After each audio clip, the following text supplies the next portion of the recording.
Les animateurs de cette balado-diffusion n'ont aucun conflit d'intérêt à déclarer en lien avec l'épisode qui suit. Bonne écoute! Bienvenue au Pharmascope. Bonjour tout le monde, bienvenue à ce nouvel épisode du Pharmascope. Je m'appelle Nicolas Dugré, je suis pharmacien au CIUS Nord de l'île de Montréal. Bonjour, moi c'est Isabelle Hébert, je suis médecin de famille à la même place au GMFU Sacré-Cœur. Bien, bonjour, moi c'est Olivier Massé, je suis pharmacien dans le même CIUS. Comment ça va? Ça va bien? Ça va bien, vous autres? Je suis de retour. J'ai manqué le dernier épisode. Ben oui, qu'est-ce que tu faisais? Je m'en rappelle plus, là. Ça devait pas être Je pense bien que vous m'avez juste important. donné un petit congé, là. Ça se peut, ça se peut. Puis là, c'est là qu'on crève l'abcès, comme qu'on dit. Ben oui, parce que je suis pas de retour pour longtemps. Ouais, longtemps étant un euphémisme. Pour l'éternité. Fait que Ouais. c'est aujourd'hui qu'on annonce donc cette terrible mais grande nouvelle, je présume. Mais je pense pas que c'est une terrible nouvelle, mais je dois quitter le Pharmascope avec le cœur gros, vraiment. J'ai obtenu un poste à la FMOQ. Je vais avoir un poste de direction adjointe à la FMOQ et c'est un emploi exclusif où je dois prendre ma retraite, comme Nico aime bien me taquiner, de la clinique et de toutes mes obligations et engagements. Donc, je quitte le Pharmascope. Ben, en tout cas, mon point de vue, du moins, je dirais une terrible nouvelle, là. Ça dépend de la perspective, évidemment, là. C'est des sentiments partagés, donc félicitations Isa, c'est une bonne nouvelle pour toi, c'est une moins bonne nouvelle pour nous qui allons nous ennuyer énormément, mais je suis sûr que tu vas exceller dans tes nouveaux défis, là. Merci, je m'en vais faire de la formation professionnelle. Vous savez, c'est mon dada, là. C'est pas pour rien que je suis avec vous depuis 2017. Fait que je pense que je vais avoir beaucoup de plaisir à le faire. Mais c'est ça, ça vient avec des deuils, dont le deuil de quitter le Pharmascope. Hmm. Fait qu'il y a des gros changements à venir au Pharmascope. Ce qui est beau en plus dans ta nouvelle carrière, Isa, c'est qu'on va continuer à travailler ensemble, toi puis moi. Mais Ben vraiment, oui. notre rapport va être très, très, très différent parce que j'imagine que 95% de ton travail lié à moi, ça va être m'envoyer des courriels un peu de plus en plus agressifs pour me dire que je suis en retard pour te remettre des articles. Ouais, pour les gens qui sont pas au courant, t'es pas la personne qui respecte le plus les dates d'échéance parce que tu les trouves un peu inutiles. Tu es toujours prêt pour la date fatidique, là, tu sais, comme par exemple quand tu présentes, tu es toujours prêt pour le moment de la présentation. Mais la date où il faut envoyer les diapositives ou remettre un article, ça, c'est comme un peu aléatoire. Ben, c'est parce que je dirais que c'est une décision, soyons clairs, hein, qui est prise de façon très, très unilatérale, là. On n'est pas consulté de l'autre côté par rapport à cette date-là. On peut pas exprimer notre opinion. Fait que, tu sais, moi, je suis décision partagée, hein, vous le savez. Puis je trouve que là-dessus, souvent, les gens l'échappent. Il y a peu de partage de décision. C'est comme, ah, voici, il faut que tu nous envoies ta présentation ou ton article, genre 7 mois d'avance. Puis le pire là-dedans, c'est que j'exagère même pas, là, dans le cas du 7 mois d'avance. Fait que, c'est ça, il manque de partage, je trouve, là, dans la décision. Mais... Moi, je dirais que Nico respecte toujours les échéanciers, mais c'est juste que ces échéanciers sont pas les mêmes que les échéanciers officiels. Exactement. Voilà. Tu vois? En fait, c'est le moment où tu as pu te libérer du temps dans l'horaire. C'est ça, c'est ça. Parce qu'on s'entend que personne ne le veut, ton horaire, hein? Ben, je le conseille peu. Ça c'est officiel. Je le conseille vraiment pas, en fait. Aïe, aïe, aïe, aïe, aïe. Fait que le grand départ, je sais pas, c'est ça. Des nouvelles suivront dans les prochaines semaines pour... Pour la suite des choses, mais je vais revenir quand même pour le gala, pour terminer, pour boucler la boucle de 2025 et de mon engagement avec vous. Fait que bonne chance, bon succès. Merci. Tu restes quand même pour l'épisode d'aujourd'hui? Je m'en allais justement là, quitter, mais non, je vais rester. You! Alors, sur cette triste nouvelle, on a quand même un épisode à faire. Puis, ben, on t'a offert de choisir le sujet, Madame Hébert, pour ce dernier Ah, épisode. T'as retenu l'idée de faire un épisode mise à jour fin 2025 sur la prise en charge du diabète de type 2. mhm. Oui, parce qu'il y a plein de nouveaux médicaments qui sont sortis dans les dernières années. Peut-être les gens sont un peu mélangés, entre autres dans les indications, dans la couverture AMQ. Fait qu'on va faire un petit résumé. Exact. Puis tu sais, effectivement, évidemment, au fur et à mesure des études, puis tout ça, on a discuté, je pense, pas mal des affaires qui sortaient, puis des nouvelles données. Mais c'est vrai que ça fait très, très, très, très, très longtemps qu'on a essayé de faire un bon vieux wrap-up en bon français de tout ça. Le dernier épisode qu'on a fait sur le diabète à proprement parler, ça doit être après, pas longtemps après la mise à jour 2018 de Diabète Canada, je présume. Ouais, ça semble être vraiment septembre 2018. Aïe, aïe, aïe. Imagine, Ça fait Lisa? longtemps. Un méchant coup de vieux. Ouais, Ça non. fait ça fait Ils plus de sont- 7 ans. elles Aïe, sont passées où toutes ces années? Sérieusement, si tu m'avais demandé en quelle année, j'aurais dit 2023. ben, On voit que mon évaluation du temps est très mauvaise. très, très, très mauvais. Fait que peut-être que tu peux me remettre tes articles en retard, je m'en rendrai même pas compte. Bon, tu vois. Fait que ben ça vaut la peine, effectivement, je pense, puis vu tout ce temps-là passé. Fait que là, le but, on s'entend, là, on veut pas refaire l'analyse puis la description des études puis des données qu'on a faites déjà dans des épisodes antérieurs. Fait qu'on risque de vous référer à quelques reprises sur des épisodes faits dans le passé. On veut vraiment y aller au straight to the point, comme on dit, là, à finalement comment on prend en charge un patient, à quoi on peut penser, c'est quoi les enjeux pratico-pratiques auxquels on fait face régulièrement, puis ce genre d'affaires-là. Fait qu'on se lance. Go! On se lance. Fait qu'on passe ça rapido sur la partie, je vais dire diagnostic et cible. Là. Le diagnostic, là, laisse ça entre les mains des gens. Là, peut-être retenir quand même que en tout cas, dans au moins beaucoup, beaucoup, beaucoup, beaucoup d'études de différents types sur le diabète, c'est l'hémoglobine glyquée là, de façon plus contemporaine qui est utilisée. On le sait, il y a d'autres critères possibles, puis tout ça, c'est bien correct. Mais je pense qu'il n'y a pas toujours nécessité de se compliquer la vie plus que nécessaire. Je n'ai pas envie de parler de prédiabète parce que, bon, à un moment donné, personnellement, je trouve que ça devient un petit peu ridicule, là, parce que, bon, le diabète est déjà un facteur de risque de complications. Le prédiabète est donc un facteur de risque de complications. J'imagine qu'après ça, on pourrait inventer le pré-pré-diabète. Parce que, évidemment, si tu es pré-pré-diabétique, tu es probablement plus à risque de devenir prédiabétique que quelqu'un d'autre. À un moment donné, je trouve que ça devient farfelu.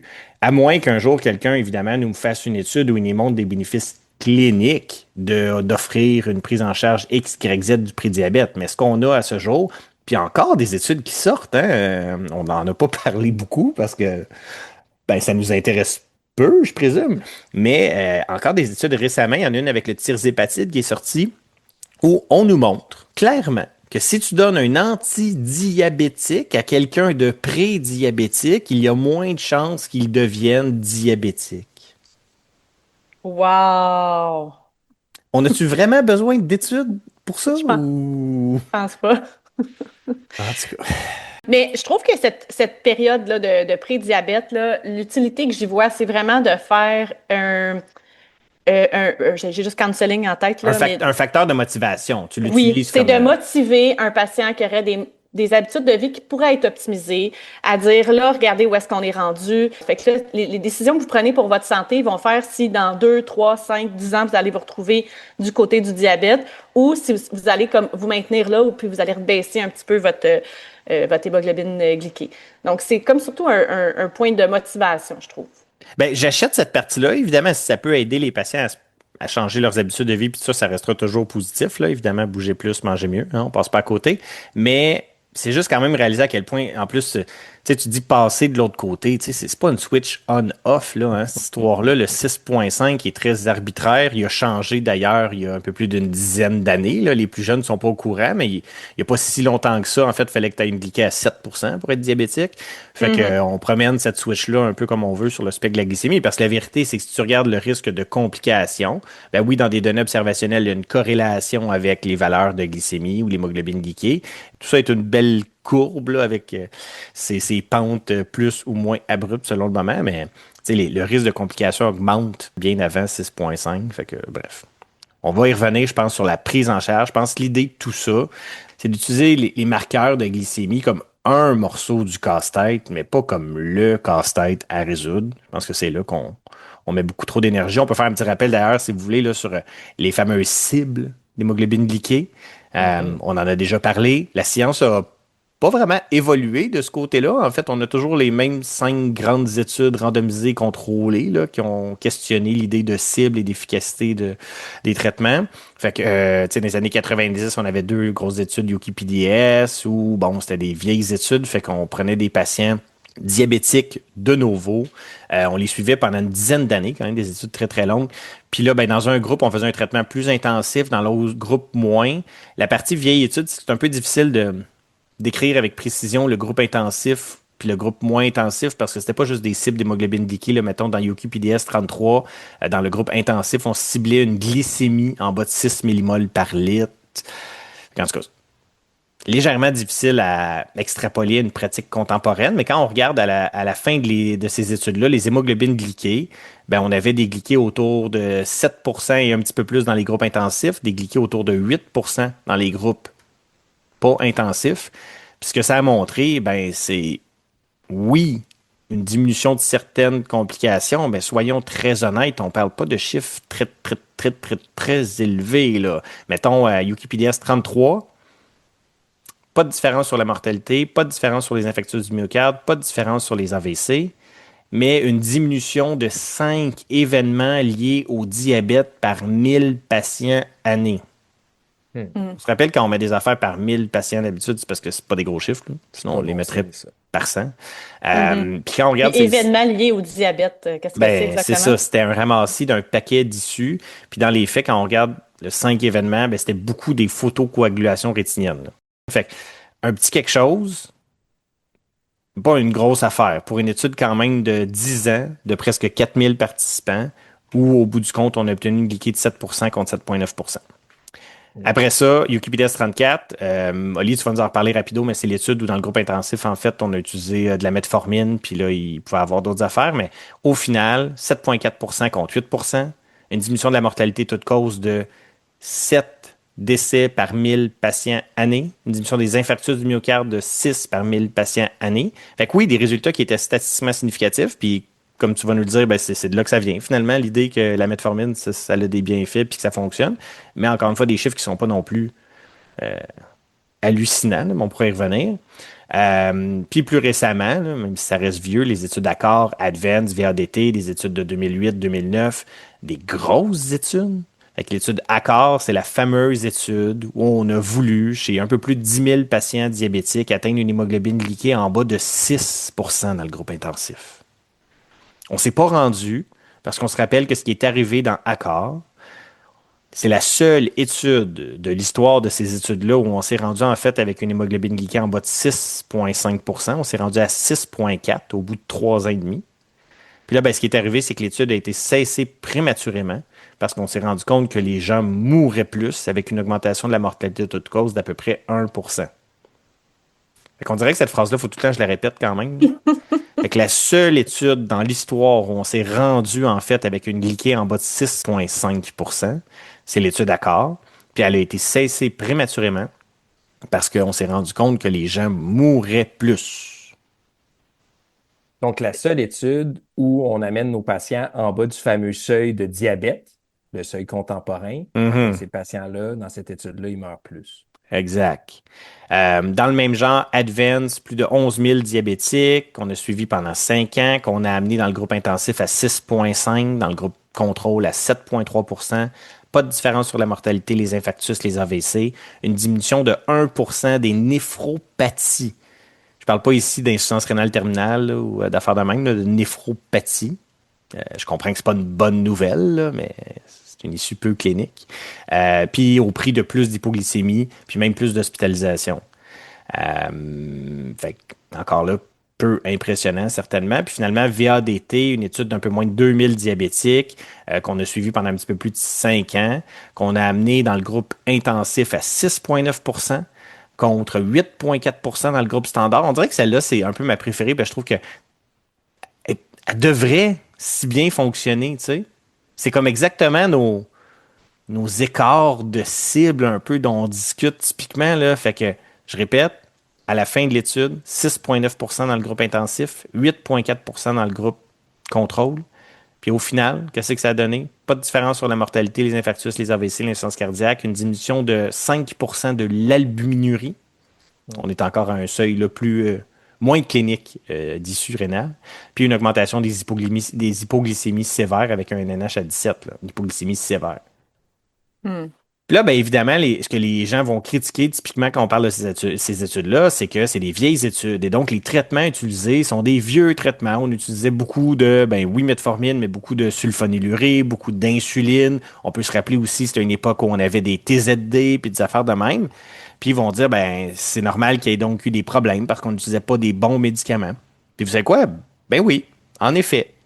Ce que ça nous montre, encore une fois, c'est que d'utiliser un marqueur intermédiaire, c'est-à-dire dans ce cas-ci l'hémoglobine glyquée, comme cible de traitement unique pour supposer que ça va donc diriger le devenir d'un patient, ben c'est probablement pas une très bonne idée. Comme on en a jasé déjà dans plein d'autres domaines où on utilise des marqueurs intermédiaires pour juger de l'efficacité de nos affaires. Puis oui, effectivement, ben, on devrait probablement plus essayer de regarder les études qui ont démontré des bienfaits cliniques en utilisant telle ou telle thérapie. Faites juste vous rappeler, pour ceux qui étaient là, à la fin des années 2000, justement, les TZD, la rosiglitazone, qui a finalement été retirée du marché, parce que même si elle diminuait le sucre, ben, à un moment donné, on s'est rendu compte qu'elle était probablement néfaste, notamment au niveau cardiaque. Fait que les marqueurs intermédiaires, des fois, on n'a pas mieux. Des fois, on fait ce qu'on peut avec ce qu'on a. Mais ici, ça donne qu'on a de plus en plus mieux, ce qu'on va jaser dans les prochaines minutes. Puis l'hémoglobine liquide devrait devenir probablement seulement un morceau du casse-tête, mais il y en a plein d'autres qui ont au moins autant de mérite. Sinon, avant de parler de traitement, juste un petit mot, parce que l'autre affaire qu'on me dit souvent aussi, c'est oui, OK, fine, il n'y a pas eu de diminution des infarctus puis de la mortalité, mais on le dit dans Diabète Canada, hein, la cible intensive en bas de 6,5 %, c'est pour les complications microvasculaires. Parce que oui, dans Advance, on se rappelle, il y a une diminution des néphropathies. Dans VADT, il y a eu une diminution de l'albuminurie. Puis dans les vieilles études UKPDS, il y a eu la fameuse diminution des événements liés au diabète. Mais dans les faits, là, tout ça a été méta-analysé depuis longtemps, là, toutes ces grosses études-là.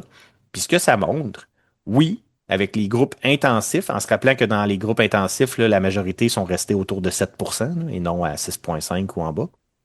Ben, on a eu une diminution des issues rénales. Là, évidemment, chaque étude a ses propres critères, là, fait qu'on a mis ça un peu tout ensemble.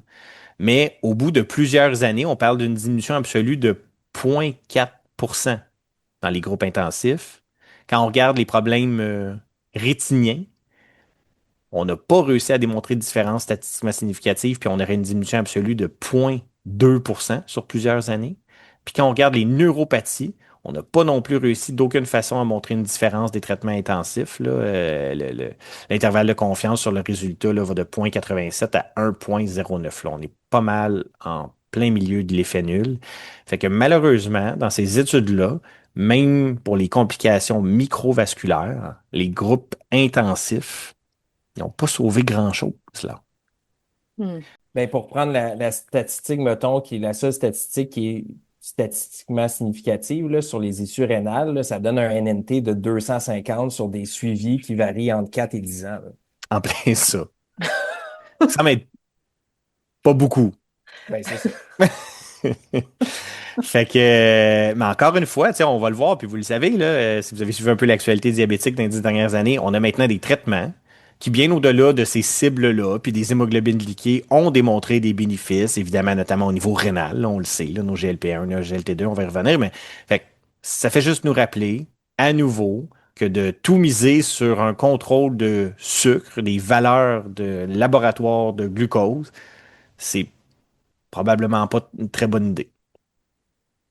Fait qu'est-ce qu'on peut offrir à nos patients au-delà du monitoring de leur valeur de glycémie pour changer leur devenir clinique? On commence avec la metformine, hein, qui reste encore notre première ligne de traitement pour la très, très, très, très grande majorité des patients. Puis je pense que c'est important de rappeler brièvement, là, Nico, tu en as déjà un peu parlé, là, de l'étude UKPDS 34. C'est une étude de 1998 qui porte notamment sur la metformine. Dans cette étude-là, on a remarqué avec la metformine une diminution de la mortalité de l'ordre de 40% relatif, ce qui donne un NNT de 14 sur 10 ans, par contre, donc un suivi assez long, puis une diminution des événements cardiovasculaires de 40% relatif pour un NNT de 16 sur 10 ans.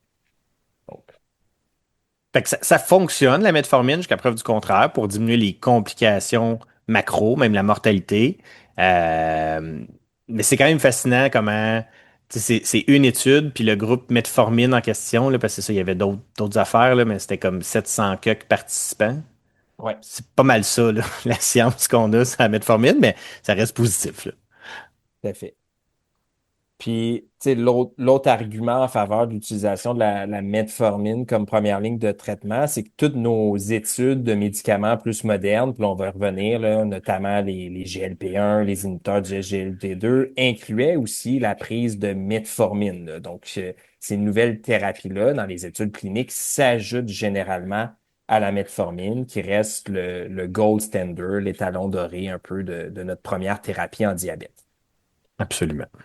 Sinon, si on y va un petit peu en rafale, tu sais, la metformine, c'est quand même un médicament bien toléré, là, à part certains effets secondaires GI qu'on peut mitiger en titrant, disons, adéquatement et lentement pour certains patients. C'est un médicament qui n'a pas de gain pondéral, qui cause très peu d'hypoglycémie, qui est couvert AMQ, qui coûte vraiment pas cher. Donc, quand même beaucoup d'éléments en faveur de l'utilisation de la metformine. Quand on Le, dit que ça coûte pas cher, là, c'est comme quelques sous par jour, là, moins de 5 sous par jour, là. exact. C'est dans l'abordable. Très abordable. Donc, une fois qu'on débute la metformine, c'est pas assez. Généralement, avec la RAMQ, on est bien souvent obligé d'aller vers une sulfonylurée, à moins que notre patient ou notre patiente présente certaines conditions, certaines comorbidités qui pourraient faire en sorte que d'autres molécules plus intéressantes soient couvertes, là. On va y revenir, mais souvent, notre deuxième ligne pour un paquet de patients, c'est l'utilisation des sulfonylurées. J'ai pas de grande nouveauté avec les sulfos. Je pense que c'est des médicaments que les cliniciens connaissent quand même assez bien, mais je pense que c'est important de rappeler que ces molécules-là n'ont pas démontré de bénéfices cardiovasculaires. Puis non seulement ça, il y a même des études qui pointent vers une augmentation des événements cardiovasculaires avec certaines sulfonylurées. C'est des médicaments qui comportent aussi un risque d'hypoglycémie qui est pas négligeable, qui peuvent mener à des gains de poids. Le seul avantage des sulfonylurées comparativement à d'autres molécules dont on va parler bientôt, c'est que ça coûte quand même pas si cher. C'est des médicaments qui sont couverts RAMQ aussi.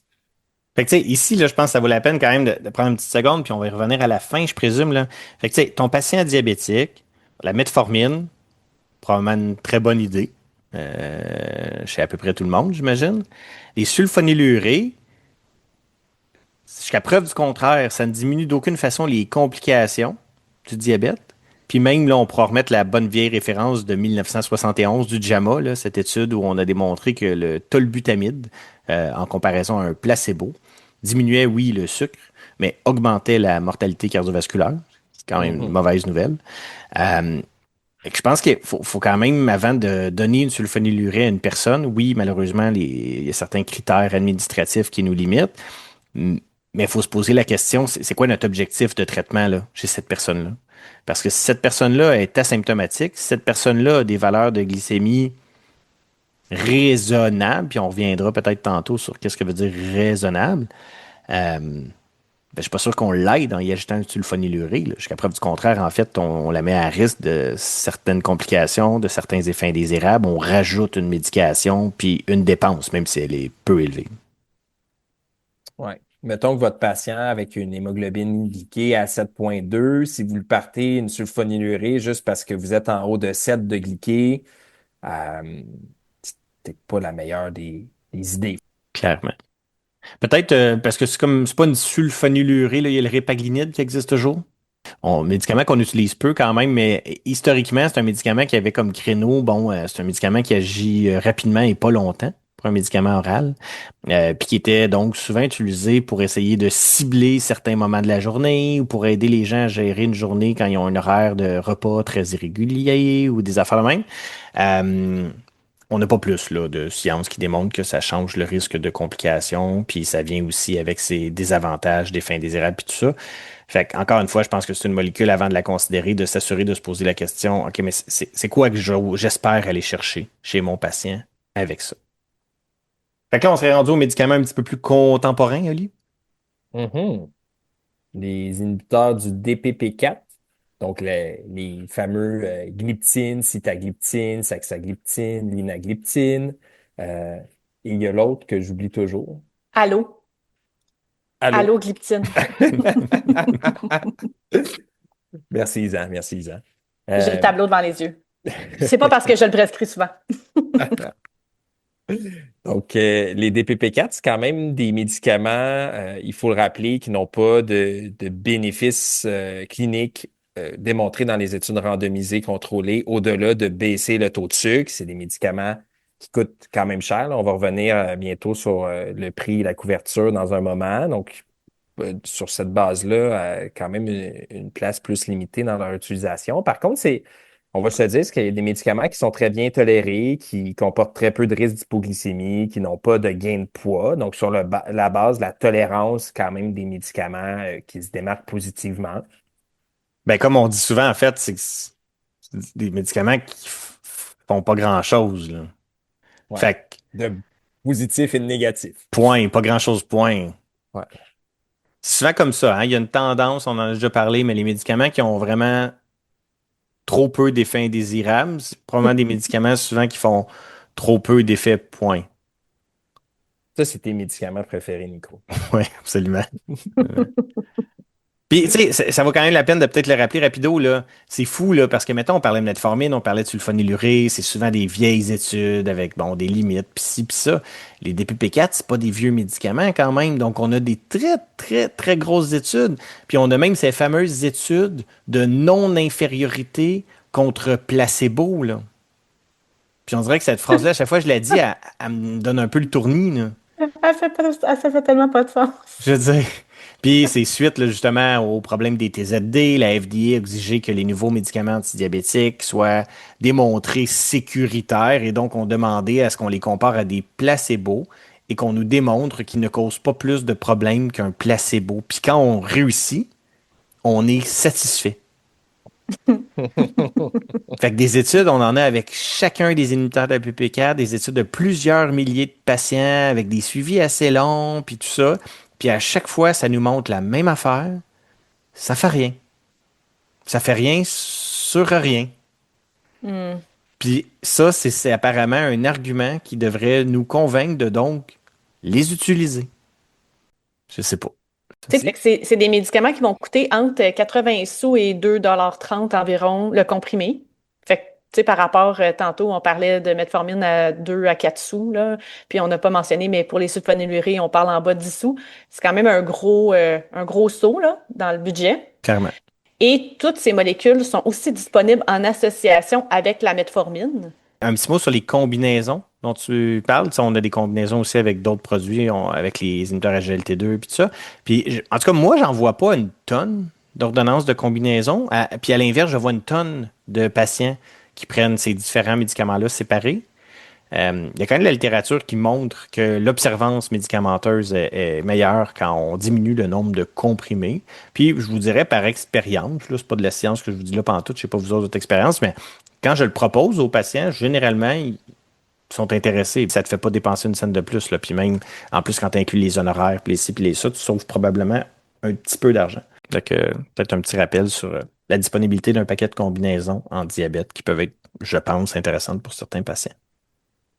Tout à fait. Ben, peut-être pas avec les inhibiteurs de PP4, là, mais. Ça, on reviendra. OK. Y a-t-il d'autres choses qu'on voulait rajouter, Oli, sur Zintal de PP4?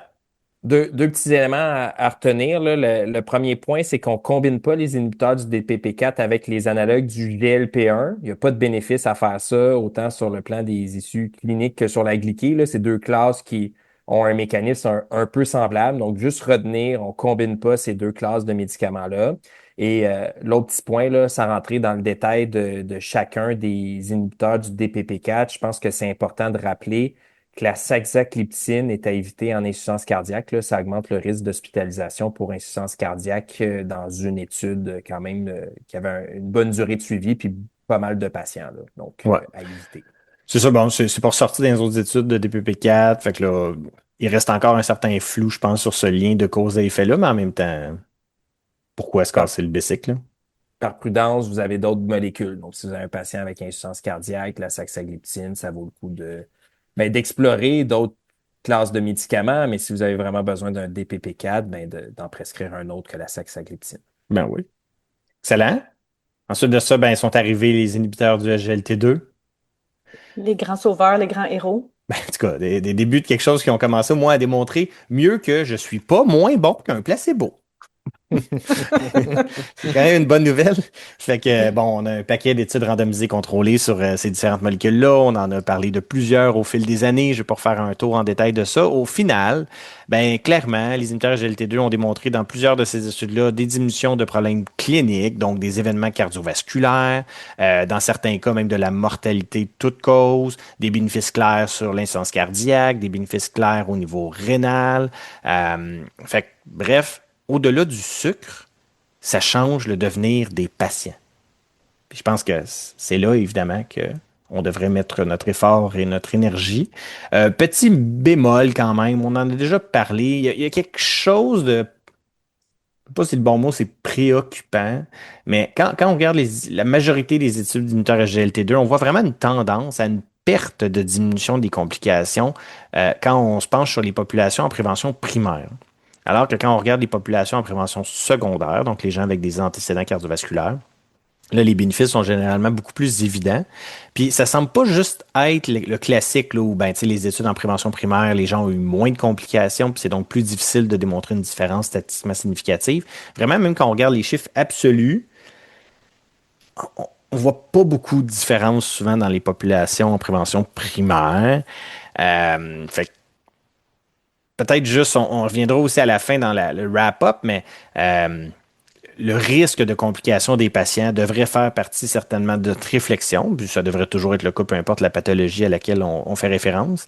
On en a parlé déjà en dyslipidémie, en hypertension, en ostéoporose, en n'importe quoi là, où on essaie de prévenir des complications. On devrait évaluer le risque de complications, mais c'est moins clair à quel point en prévention primaire, bref, chez des gens typiquement qui ont moins de risques de complications, ces médicaments-là ont des bénéfices cliniques significatifs. Mais bon, on fait ce qu'on peut avec la science qu'on a. Ça reste quand même déjà beaucoup, beaucoup mieux que les autres affaires qu'on a dit avant, là. Très clairement. Des petits enjeux au quotidien qu'on vit avec les inhibiteurs GLT2, bon, c'est des médicaments qui viennent avec un risque d'effet indésirable, hein, parce que oui, souvent, les médicaments qui font quelque chose viennent aussi avec un risque d'effet indésirable. On peut penser, bon, en termes de trucs communs, les infections génitales. Probablement plus les infections génitales que les infections urinaires en passant, là, dépendamment. Il y a tellement d'études sur ces produits-là que les données sont plutôt hétérogènes, se promènent un peu, mais on s'en met vraiment plus dans des problèmes de nature génitale que de nature urinaire. Les chiffres, c'est difficile à estimer, c'est très variable encore une fois, mais on est probablement sur des NNH qui varient de 10 à 50 là, sur de 1 à quelques années. Donc, Quand même à prendre en considération. je veux dire, puis on le voit là en pratique, certainement. C'est quelque chose qui arrive. Les acidocétoses euglycémiques, hein, il y a des alertes maintenant là-dessus. Effectivement, dans les grosses études, ça s'est avéré. Il y a un risque augmenté, un risque qui peut être doublé ou même un peu plus dans certaines études. Mais quand on regarde les chiffres absolus, soyons clairs, on parle quand même de NNH qui sont souvent à plusieurs centaines, presque 1000 sur un an à peu près. Fait que quand on met ça en perspective avec les bénéfices qu'on espère aller chercher au niveau cardiovasculaire, rénal et autres, ben, je suis pas sûr que c'est un game changer. Là où vraiment il y a un enjeu supplémentaire, c'est pour les patients qui ont des antécédents ou qui ont des expériences d'acidocétose. Ben là, oui, leur balance à eux est probablement différente. Il y a eu à un moment donné un avertissement sur le risque de fracture. Il y en a eu un aussi sur le risque d'amputation. C'est des choses qui sont sorties dans. Tu sais, on a tellement eu d'études, fait que, mettons, les amputations, ben, c'est une étude. C'est l'étude Canvas là, qui avait étudié la canagliflozine à l'époque, où oui, on avait une augmentation statistiquement significative des amputations, mais on parlait quand même d'une augmentation absolue de 0,3% par année. Puis on parlait majoritairement d'amputation d'orteils. Je le dis tout le temps, là, je les aime, mes orteils, là, puis j'aimerais ça là, les garder toute la gang. Mais mettons, si tu as le choix entre faire un AVC ou un infarctus, perdre un orteil, en tout cas, il y a une balance un peu plus compliquée ici. Puis ces risques-là n'ont pas été observés dans les autres études avec les autres inhibiteurs SGLT2 du même genre. Fait que, tu sais, si tu le hasard, y a-tu vraiment quelque chose de particulier avec cette médication-là? On ne sait pas trop. Puis évidemment, dans les études, ben, on a des populations, hein, comme toujours, relativement propres, je dirais. Donc, on n'a souvent pas les patients qui ont les plus hauts risques d'avoir, par exemple, des amputations, puis ce genre d'affaires-là. Mais bref, on commence à avoir du recul. On a un paquet de données qui se sont ajoutées depuis l'étude Canvas. ça semble pas être quelque chose qui s'est généralisé puis sur lequel on devrait apporter plus d'attention, je pense. Il y a eu tout l'enjeu rénal aussi, là, fait que je sais pas si vous vous souvenez initialement avec les inhibiteurs GLT2, on recommandait de façon. Les phrases varient là, selon la molécule, la monographie, mais un monitoring rénal régulier. Euh, Tranquillement, on s'est rendu compte au fur et à mesure que les études sortaient, notamment des études chez des patients avec des problèmes rénaux, que typiquement, ce qu'on s'attend à voir probablement quand on commence un inhibiteur GLT2, c'est oui, une augmentation initiale de la créatinine. Mais après ça, quand on regarde dans le temps un peu plus, de façon un peu plus prolongée, là, tout ça stabilise. Puis au final, ben, on voit même un bienfait, typiquement. Fait que il n'y a pas de recommandation parfaitement claire puis parfaitement justifiée, je dirais, par rapport à l'idée de faire un monitoring rénal très serré suite à l'initiation d'un inhibiteur GLT2. Après ça, ben, je pense qu'on peut utiliser notre jugement, utiliser la prudence dans le doute. Fait que, tu sais, les patients avec plein de facteurs de risque de faire une insuffisance rénale aiguë, des patients âgés qui ont déjà des médicaments qui jouent de ce côté-là, puis ci, puis ça. À un moment donné, je suis pas sûr qu'on peut être contre, mais évidemment, il faut mettre ça en balance avec la pertinence des soins, puis essayer de pas faire des analyses de laboratoire pour rien non plus, là. Fait que je suis pas capable clairement de vous faire une recommandation unique et claire par rapport à ça. Si on parle de prix et de couverture, on a 3 molécules dans cette catégorie, la canagliflozine, la dapagliflozine et l'empagliflozine, qui coûtent environ 2,50 $ grosso modo du comprimé, mais la dapagliflozine est disponible en générique, donc le prix est quand même pas mal plus bas pour cette molécule-là si on va avec le générique. La dapagliflozine, on est rendu, en passant, moins dispendieux que les inhibiteurs de la DPP4. Quand Ça, c'est même, hein? fascinant. Fascinant. Mm. Fait que, tu sais, rendu là, je pense que pour la majorité des patients, entre les deux, le choix devrait être plutôt simple. Mm. Ces 3 molécules-là sont aussi disponibles en combinaison avec la metformine, avec des codes. Donc, grosso modo, là, c'est encore comme pour la DAPA, c'est quand la sulfonylurie est contre-indiquée et qu'on a déjà la dose optimale stable de metformine depuis un mois, un peu comme tantôt avec les combinaisons avec les inhibiteurs de PP4. Alors, encore une fois, les combinaisons, je pense qu'il ne faut pas oublier, qui peuvent simplifier là, le fardeau médicamenteux de nos patients sans augmenter les dépenses. Voilà. On serait rendu au GLP-1. Oui, oui. Donc, si on y va rondement pour les bénéfices cliniques, là, on en a déjà parlé dans plein d'autres épisodes. Mais si on fait un petit résumé, comme tu l'as fait, Nico, pour les SGLT2, là, on a quand même plusieurs études randomisées contrôlées qui ont démontré, dans certains cas, une diminution de la mortalité avec les GLP-1, de l'ordre d'une réduction relative d'environ 10%. On a vu dans un paquet d'études une diminution des événements cardiovasculaires qui tournent généralement autour de 10 à 15%. Euh, des chiffres qui ressemblent en fait pas mal aux inhibiteurs du SGLT2. Mhm, Euh, mhm. Ces bénéfices-là ont surtout été démontrés aussi dans des études de prévention secondaire de façon plus marquée. Je pense que c'est important de retenir que les analogues du GLP-1 ont aussi des bénéfices rénaux. Je pense qu'en pratique, on l'oublie parfois, là, dès qu'on pense bénéfices rénaux, on pense beaucoup aux inhibiteurs du SGLT2, puis clairement, les bénéfices rénaux avec les SGLT2 sont plus importants que ce qu'on voit dans les études de GLP-1, quoi qu'on n'a pas comparé les deux directement dans des études de bonne qualité, mais on peut retenir quand même qu'il y a une diminution des événements rénaux avec l'utilisation des analogues du GLP-1. Oui, puis on peut se rappeler l'étude FLOW là, dont on a parlé l'année dernière, là, qui est sortie en 2024, qui portait Exact. spécifiquement là-dessus, puis qui a quand même démontré des bénéfices très, très, très intéressants cliniquement au niveau rénal, là. Clairement, clairement. Donc, à ne pas oublier pour nos patients avec une néphropathie diabétique. Euh, Là où il y a une bonne différence avec les SGLT2, c'est que les GLP-1 n'ont pas de bénéfices en insuffisance cardiaque. Donc, ça, c'est... Ben, je suis pas sûr qu'on peut dire pas Ouais. de bénéfices, là. Ils ont quand même réussi à se trouver des niches, là. Il y a l'étude avec le tirzépatide, là, notamment, un peu plus tôt, quoi, cette année ou l'année passée, je sais pas, le temps passe vite, là. On a réussi à démontrer une diminution de certaines issues, mais bon, disons que on est clairement pas au même endroit, là. Ouais, c'était pas sur des issues cliniques aussi importantes, mettons, que les hospitalisations pour insuffisance cardiaque de mémoire. C'était plus des issues de Il y avait beaucoup d'ajustements de qualité de vie. furosémide en C'est externe, ça. là, dans ça, C'est ça. mais quand même, je pense qu'il faut être transparent, là. Il y a probablement, en tout cas, il y a un potentiel de bénéfice chez certains patients dans certains types d'insuffisance cardiaque sur certaines issues, mais on ne semble pas être au même endroit que les inhibiteurs GLT2. Mhm. Exact. Sinon, au-delà des bénéfices cardio-rénaux, je pense que tout le monde le sait, là, mais les GLP-1 font perdre du poids, hein. Je Ben vous voyons apprends rien donc. ici. Si quelqu'un était dans une grotte, là, puis il n'en a pas entendu parler depuis les dernières années.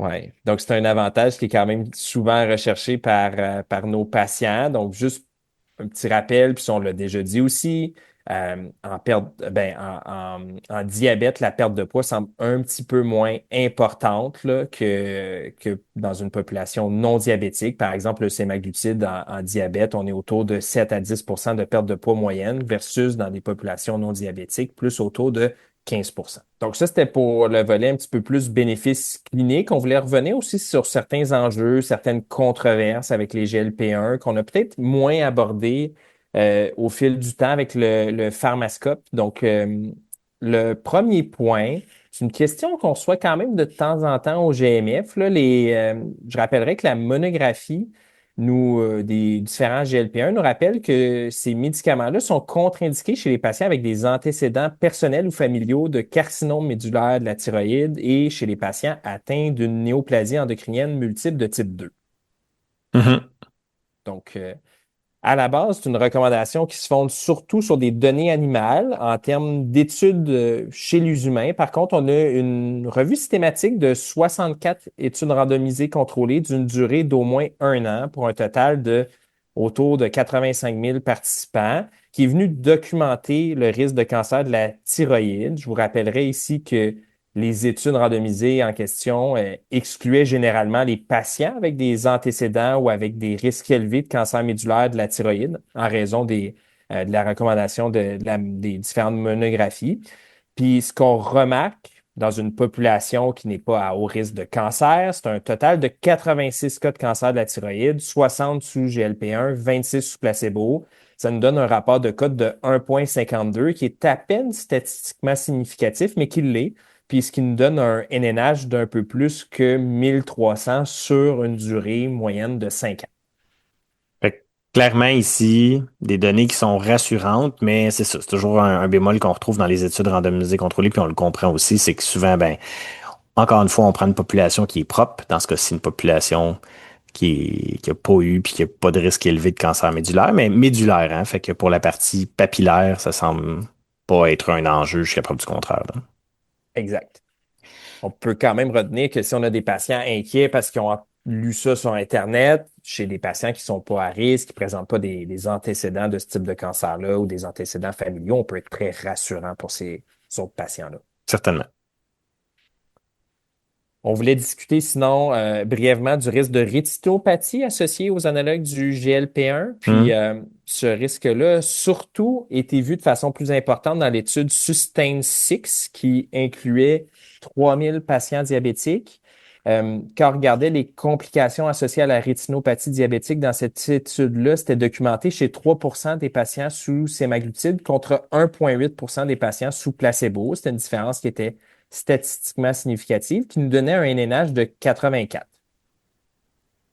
Donc, j'ai envie de dire pas super inquiétant à la base, mais quand on regarde les résultats, c'est encore un petit peu plus rassurant, là. Ce risque-là était surtout tiré par l'utilisation, par la survenue de photocoagulation rétinienne, là, ce qui est quand même moins important que, mettons, des cas de cécité ou des cas d'hémorragie vitréenne, là, on s'entend. Mhm. Donc, c'était tiré quand même c'est une issue composite, puis c'était tiré par l'élément, disons, cliniquement moins inquiétant Dramatique. Ouais. de l'issue composée, là. Puis, tu sais, c'est de remettre ça aussi en perspective avec les bienfaits qu'on peut espérer, là, selon le patient qu'on a devant nous. Fait que, peut-être quelque chose ici, euh, mais à quel point devrait changer une décision? Mhm. Ouais. Surtout quand on rajoute tu sais, un petit niveau de complexité de plus, il y a une revue systématique récente de 13 études randomisées contrôlées, environ 30 000 participants qui démontraient pas une augmentation du risque de complications liées à la rétinopathie. Donc, Hmm. quand on regardait plusieurs études ensemble, ça semblait plutôt rassurant. Troisième petit truc qu'on voulait jaser brièvement, on entend souvent que les analogues du GLP-1 peuvent avoir des complications gastro-intestinales rares. On pense notamment au risque de pancréatite. Mhm. Mhm. J'ai trouvé une revue systématique de 55 études randomisées contrôlées qui regardaient spécifiquement un paquet de risques gastro-intestinaux liés aux analogues du GLP-1, tout ça pour un total d'environ 100 000 participants, rien de moins, donc quand même pas mal de monde. Puis la conclusion de cette revue systématique, c'est qu'il n'y a pas de risque augmenté de pancréatite, de cholécystite, de cholangite, de cholestase avec les analogues du GLP-1. Tout ce qu'on a trouvé de statistiquement significatif, c'est un risque de cholélithiase, donc pour un NNH de 1000, puis de RGO pour un NNH de 50. Un NH à 1000, ça me paraît un peu dramatique, clairement. C'est ça. Puis bon, le reflux, ben oui, je pense que c'est quelque chose auquel on s'attend, qu'on voit en pratique, puis là, ben, on s'ajuste là, avec nos patients, là. Exact. Donc, des données rassurantes sur le plan GI. Mais encore une fois, faut le dire, pour les pancréatites, évidemment, dans ces études-là, souvent, ben, on a des populations propres, on exclut les patients avec des antécédents de pancréatite, puis, fait, il reste des bémols, là, certainement, dans cette science-là, mais il faut quand même le dire, là, je veux dire, avec 100 000 participants d'études randomisées contrôlées, si tu n'as pas réussi à démontrer une augmentation du risque, ben, s'il en existe une, elle est probablement pas très grande. Exact. Sinon, Isa, voulais-tu nous parler un petit peu de prix, de couverture avec les GLP-1? Oui, il y a 5 molécules différentes, mais il y en a qu'on n'utilise pas beaucoup au Québec ou qui n'ont pas vraiment levé, là. Il y a la dulaglutide, l'exidatide, le liraglutide, l'ixizénatide et sémaglutide, que celle-là tout le monde connaît. À la RAMQ, il y en a 3 qui sont des médicaments d'exception. Donc, du laglutide, liraglutide et sémaglutide, ce ne sont pas des médicaments d'exception codifiés. Donc, il faut faire des demandes de médicaments d'exception. Donc, du laglutide et liraglutide peuvent être discutés ensemble parce que c'est des médicaments qui se ressemblent quand même. Il y en a un qui est pris une fois par semaine qui coûte environ 42 par semaine et l'autre est pris à tous les jours et coûte 6-7 par jour. Donc, ça revient pas mal à la même chose dans les prix. C'est 2 médicaments qui peuvent être couverts en association avec la metformine dans le cas où les patients ont un IMC supérieur à 30 et, particularité, il faut qu'un inhibiteur de la DPP4 soit contre-indiqué, non toléré ou inefficace. Ensuite, on a sémaglutide là, qui a fait beaucoup jaser dans les dernières années, qui est disponible sous-cutané ou Péros. Et les deux sont en médicaments d'exception. Par contre, pas de code, comme on disait tantôt. Il faut faire la demande. Et le critère pour le remboursement dans les 2 cas, c'est en association avec la metformine lorsque la sulfonylurée est contre-indiquée, non tolérée ou inefficace. Donc, quand même, ça vient assez rapidement dans notre arsenal thérapeutique. Ouais, une partie difficile, c'est pour les patients qui ne tolèrent pas ou qui ne peuvent pas prendre de metformine. Là, Mhm. on tombe donc en patient d'exception avec bon, les obstacles que ça implique. Ouais, bon point. Peut-être un petit point sur le fait que la dose max de sémaglutide sous-cutané, c'est 1 mg Q semaine. Oui, ne pas oublier, en effet. Mhm. Ouais. Ouais. Parce qu'il faut savoir que la RAMQ, la façon dont elle fonctionne, elle ne va pas barrer l'ordonnance, la refuser. Elle va rembourser jusqu'à temps qu'elle ait couvert l'équivalent d'1 milligramme par semaine sur un an. Ce que ça veut dire, c'est que le patient qu'on augmente malencontreusement à 1,5 ou à 2 milligrammes, ben, il va se faire rembourser son médicament. Puis là, ben, à un moment donné, au courant de l'année, la RAMQ va dire, oh, c'est terminé maintenant. Puis là, ça fait des factures plutôt salées, là. Hmm. Mais justement, parlant de facture, là, le prix coûtant pour 1 mg par semaine de sémaglutide sous-cutané, c'est autour de un petit peu moins de 50 Puis pour le Ribelsus, on parle autour de 7 par jour en médicaments par la bouche. Là, il faudrait voir, le sémaglutide arrive sous peu, sous forme générique. Mhm. Mais on Une ignore bonne nouvelle. encore à quel prix. À suivre. Mm. Excellent. Fait que ça fait le tour pour le GLP-1. Bon, en termes de médicaments, là, il y a l'insuline aussi, j'imagine. Faut quand même le savoir, l'insuline, malheureusement, on n'a pas de bonnes études qui ont évalué les bienfaits, là, que ce soit cardiovasculaire ou autre. Puis je dis bien, on n'a pas de bonnes études. Fait que, tu sais, mettons les DPP4, on le sait, là. On a des études, ça donne rien. L'insuline, c'est un vieux produit, donc des études qui datent d'une autre époque. On ne sait pas trop. Fait que ça marche-tu, ça marche-tu pas pour prévenir, par exemple, les complications en micro, macro et compagnie.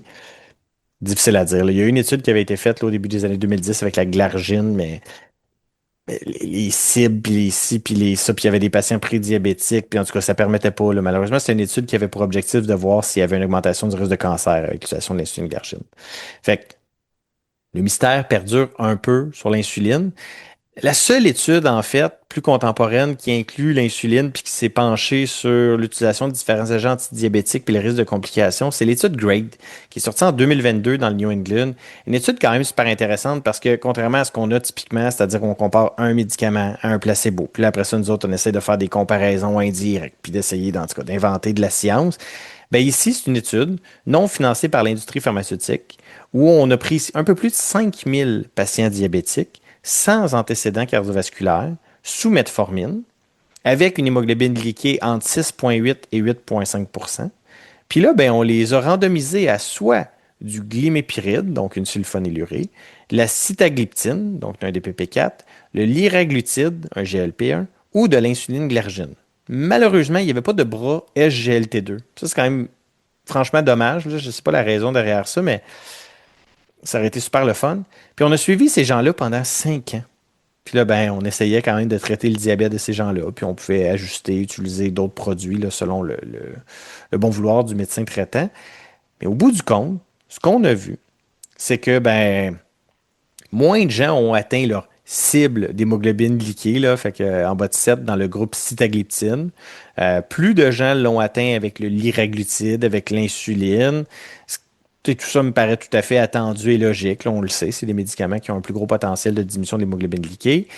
Mais quand on regarde les événements cardiovasculaires qui sont arrivés pendant l'étude, ben, ce qu'on voit, c'est qu'au-delà des valeurs de sucre, le GLP-1 s'en est très, très bien tiré avec une diminution statistiquement significative des événements par rapport aux inhibiteurs de la DPP4, au glimépiride et à l'insuline glargine. Même si quand on regarde les chiffres de sucre dans les faits, ben, l'insuline glargine s'en est bien sortie. Mhm.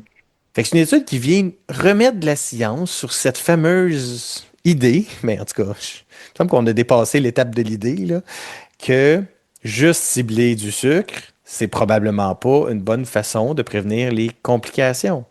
Puis tu sais, je vais vous donner un autre exemple, je trouve toujours très, très parlant. L'étude Credence. Quand on regarde l'étude Credence, c'est une étude avec la canagliflozine chez des patients diabétiques néphropathes qui a démontré des bénéfices là, cliniquement intéressants là, au niveau complications micro, macro. Mais quand on regarde l'hémoglobine glyquée à la fin de l'étude entre le groupe canagliflozine et le groupe placebo, ben, on a eu une différence dans les diminutions de 0,25 qui n'est même pas une différence minimalement cliniquement significative entre deux hémoglobines glyquées, là. Mhm. Puis on le sait depuis, on a des études, tu l'as dit, Isa, avec les codes de remboursement, avec les SGLT2, on en a aussi avec les GLP-1, chez des gens qui sont même pas diabétiques, puis on a montré des bienfaits X, Y, Z chez telle ou telle population. Fait que, je me répète, je pense pas que juste vouloir baisser du sucre, peu importe qu'est-ce qu'on donne, c'est une bonne façon de faire. Puis là, ben, il y a des bémols, évidemment.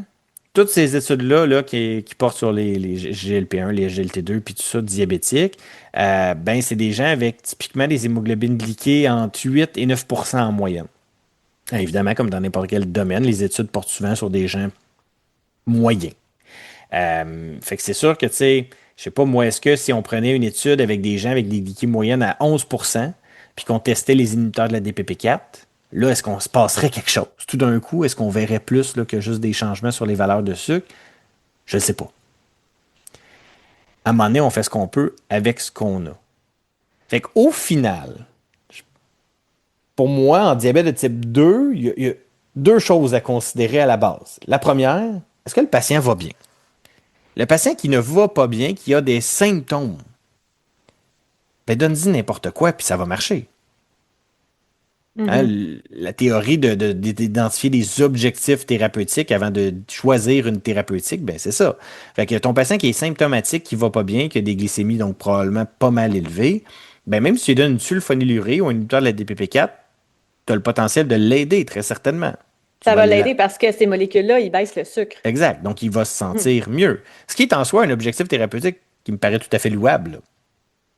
Fait que ça, c'est Mhm. la première affaire. Amener ton patient à être asymptomatique, à être bien. Mais rapidement, typiquement, on réussit à amener les patients à une autre étape, c'est-à-dire, ils vont bien, ils se sentent bien. Puis là, ce qu'on souhaite, c'est prévenir les complications à moyen long terme de type micro ou macrovasculaire. Puis là, ben, clairement, là, la façon de le faire devrait changer. Comme dans n'importe quoi, on en a parlé tantôt, probablement que la première étape, c'est d'estimer le risque de complications. Il existe des calculateurs pour ça. Il y a le Framingham qui peut faire une partie de la job, mais qui n'inclut pas les complications micro. Il y a des calculateurs spécifiques aux populations diabétiques qui incluent les complications macro et micro. Là, j'ai clairement un conflit d'intérêt, là, mais avec Peer, on en a fait un calculateur. On pourra mettre le lien sur le site web, qui utilise en fait là, le calculateur Recode, là, qui a été fait par d'autres gens bien avant nous, puis qui permet d'identifier non seulement le risque de complications macro, mais aussi le risque de développer une néphropathie, une rétinopathie, des neuropathies, puis ce genre d'affaires-là. Fait qu'on peut identifier le risque de complications de nos patients. On vient de le dire, avec toute la science disponible sur nos antidiabétiques, on est capable d'estimer les bienfaits qu'on peut espérer de nos différents traitements, quand il y en a, évidemment. Et on peut donc, avec nos patients, prendre une décision. Tu sais, au bout du compte, pour moi, en diabète, c'est toujours la question de, là, j'ai un patient devant moi, voici ses risques, voici ce qu'il prend, qu'est-ce que je peux lui offrir maintenant, aujourd'hui, qui a le potentiel de changer son devenir. Puis, ben, c'est là qu'on se met à penser à d'autres affaires. On peut penser aux non-pharmacaux, évidemment. Chez nos patients diabétiques, rapidement, probablement que dans nos idées face à une question comme ça, on devrait penser aux statines, on devrait penser aux antihypertenseurs. On en a déjà parlé dans d'autres épisodes, mais on le sait, il y a des bénéfices bien démontrés de ces molécules-là chez les patients diabétiques. Dans les faits, même, on le sait, là, chez plein de patients diabétiques, si on met ça en ordre de bienfaits, probablement que les traitements, ça devrait ressembler en ordre à d'abord une statine, ensuite un antihypertenseur, puis ensuite seulement un antidiabétique. On l'a vu même avec nos bons antidiabétiques, là, nos GLP-1, nos SGLT2, on a des diminutions du risque relatif là, d'événements cardiovasculaires, par exemple, de 10 à 15%, ce qui est probablement moins bon que nos statines, nos antihypertenseurs dans bien des cas. Fait que ne pas oublier ça. Puis après ça, ben c'est ça, ça va amener des réflexions, je pense, très différentes de ce qu'on voit souvent en pratique. Fait que ce que ça veut dire, c'est que tu pourrais avoir un patient avec une hémoglobine glyquée à, je sais pas moi, 7,9%. Puis je parle pas d'un patient âgé là, avec une espérance de vie limitée, rien de ça. Là. Un patient jeune et autrement en santé, si vous voulez, mais qui prend déjà toutes les thérapies ayant démontré des bienfaits cliniques, fait qu'il est déjà là, sous metformine, SGLT2, GLP-1, une statine, un antihypertenseur. Ben, dans les faits, tu n'as probablement pas grand-chose à y offrir en termes de pilule. Parce que tout ce que tu risques de faire, c'est oui, ben c'est le chiffre, mais tu vas te mettre à utiliser des médicaments qui ont probablement pas de bienfaits autres. Puis de l'autre côté, tu pourrais avoir un patient avec une hémoglobine glyquée à 6,8%, mais qui a des facteurs de risque de complications, par exemple rénales ou cardiovasculaires, puis chez qui, à ce moment-là, ajouter un SGLT2 ou un GLP-1 a un potentiel de l'aider puis de changer son devenir, certainement. Mm-hmm. Fait on tourne en rond, mais l'idée, c'est juste de décrocher, de mettre tout le focus sur les hémoglobines glyquées, sur les valeurs de sucre, ce qu'on appelle dans certains milieux le glucocentrisme. Tu avais vu ça, j'imagine, en philo, Oli? Le glucocentrisme? Malheureusement, non. Non. Fait que de décrocher un peu du glucocentrisme puis d'aller bien au-delà de ça avec qu'est-ce qui marche, qu'est-ce que je peux offrir à mon patient qui diminue son risque. Puis une fois que ça c'est déterminé, ben voir avec le patient, évidemment, si cette diminution-là, il la juge suffisante pour se rajouter un médicament supplémentaire. Bon. Ça fait-tu du sens? Il me semble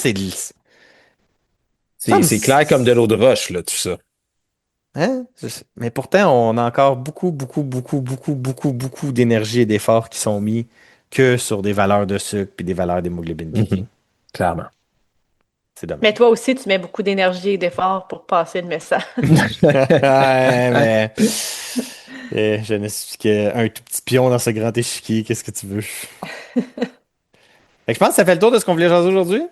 Mm-hmm. Fait que, en terminant, ben, petit message habituel, c'est des questions, des plaintes, des critiques, des commentaires, ben, on vous invite à écrire à Olivier. Sinon, ben, mon Dieu, Isa, Oh, c'est presque la fin de fin. Mais on se revoit à Noël. on se revoit à Noël. Ça me permet quand même de vous dire merci pour ces dernières années. Puis, C'est drôle, hein, parce que là, tu dis merci, mais moi, je pourrais sortir plusieurs moments dans ces nombreuses années là, où j'avais pas le goût de dire merci. on était moins sur le versant dessus. Merci. Aïe, aïe, aïe, aïe, aïe. Bon, ben, à Noël, là. Bye là! Ciao, ciao! Ciao. L'information contenue dans cette balado-diffusion est à titre indicatif seulement et ne remplace en rien l'avis ou le jugement d'un professionnel.